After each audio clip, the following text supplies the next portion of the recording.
सियासत जहां रिश्ते बनते भी हैं और बिगड़ते भी हैं, जहां दोस्ती कभी रणनीति बन जाती है तो कभी साथ बन जाता है सियासी मजबूरी। आज की कहानी एक ऐसे ही रिश्ते की जिसमें है मोहब्बत, शादी और अब तलाक की भी बात खुलकर सामने आ गई है। इतना ही नहीं, अब इसकी चर्चा तो हर तरफ होने लगी है। लेकिन आखिर ऐसा क्या हुआ कि दशकों पुरानी दोस्ती अब तंज और तकरार में बदल गई?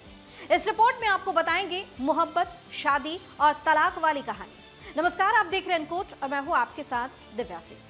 शुरुआत करते हैं संसद के उस हल्के फुल्के लेकिन बेहद चुभते हुए बयान से जिसने सियासी गलियारों में हलचल मचा दी है।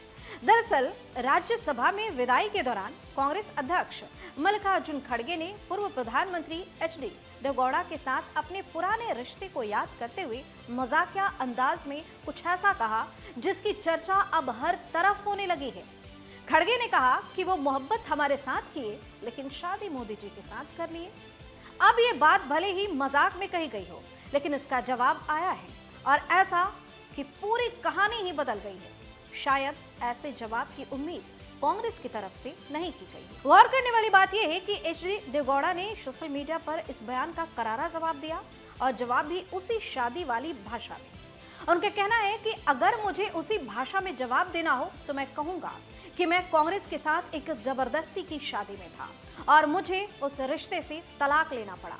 उन्होंने लिखा कि मेरे प्यारे दोस्त खड़गे ने संसद में कांग्रेस के प्रति मेरे प्यार और बीजेपी के साथ मेरी शादी पर एक मजाकिया टिप्पणी की। जब उन्होंने ये बात कही तब मैं सदन में मौजूद नहीं था। कांग्रेस से तलाक लेने के लिए मैं क्यों मजबूर हुआ, इस पर मेरा जवाब यहाँ है, जो हल्का फुल्का भी है और तथ्यों पर आधारित भी। पोस्ट के साथ अटैच एक पत्र में देवेगौड़ा ने लिखा कि अगर मुझे अपने दोस्त को शादी वाली उसी भाषा में जवाब देना हो तो मैं ये कहना चाहूंगा कि मैं कांग्रेस के साथ एक जबरदस्ती की शादी में था, लेकिन मुझे उनसे तलाक लेना पड़ा क्योंकि ये एक जबरदस्ती का रिश्ता था।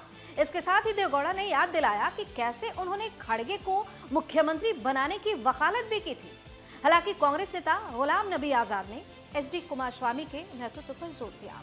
उन्होंने आगे कहा कि अगर पार्टी ने उस व्यक्ति के खिलाफ कार्रवाई की होती जिससे दल बदल को उकसाया था, जिसके कारण कई कांग्रेस नेता बीजेपी में शामिल हो गए थे, तो खड़गे आज एआईसीसी अध्यक्ष के तौर पर बेहतर स्थिति में होते। इतना ही नहीं, उन्होंने आगे लिखा कि खड़गे को याद होगा कि 2018 में कांग्रेस ने गुलाम नबी आजाद को भेजा था और एचडी कुमारस्वामी को मुख्यमंत्री पद की पेशकश की थी। मैंने इस पर सहमति नहीं दी। मैंने सबके सामने कहा था कि खड़गे को मुख्यमंत्री बनाया जाना चाहिए।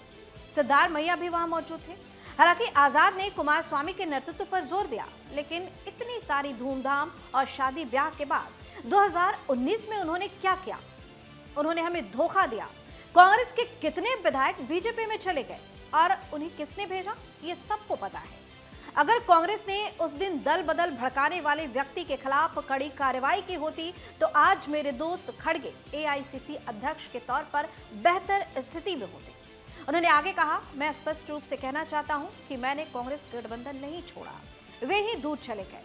उन्होंने मेरे सामने कोई विकल्प नहीं छोड़ा सिवाय इसके कि मैं उनसे तलाक लेकर एक अधिक स्थिर गठबंधन की तलाश करूं। जी हाँ, जबरदस्ती की शादी और तलाक ये सिर्फ शब्द नहीं है, बल्कि इसके पीछे छुपी थी कई सालों की सियासी खींचतान और आरोप प्रत्यारोप, जिसकी कहानी सामने आ गई है। अब जरा इस पूरे बयान के मायने समझिए। एक तरफ है 50 साल से भी ज्यादा पुराना रिश्ता जहां साथ काम करने की यादें हैं, और दूसरी तरफ है आज की राजनीति जहां वही रिश्ता अब तंज और कटाक्ष में बदल चुका है। खड़गे ने इसे मजाक में कहा, लेकिन देवेगौड़ा ने उसे इतिहास, दर्द और आरोपों के साथ जवाब दिया। यानी सियासत में रिश्ते कभी अस्थायी नहीं होते, यहाँ दोस्ती भी समीकरणों से तय होती है और अलगाव। तो क्या ये सिर्फ एक हल्की फुल्की नोकझोंक है या फिर इसके पीछे छिपा है आने वाले दिनों की बड़ी सियासी खींचतान का संकेत? देखना दिलचस्प होगा। फिलहाल इस कहानी में मोहब्बत भी है, शादी भी और अब तलाक की सियासत भी। आप अपनी राय हमें कमेंट करके जरूर बताएं। चैनल को सब्सक्राइब करें, वीडियो को लाइक और शेयर जरूर करें। बहुत बहुत धन्यवाद।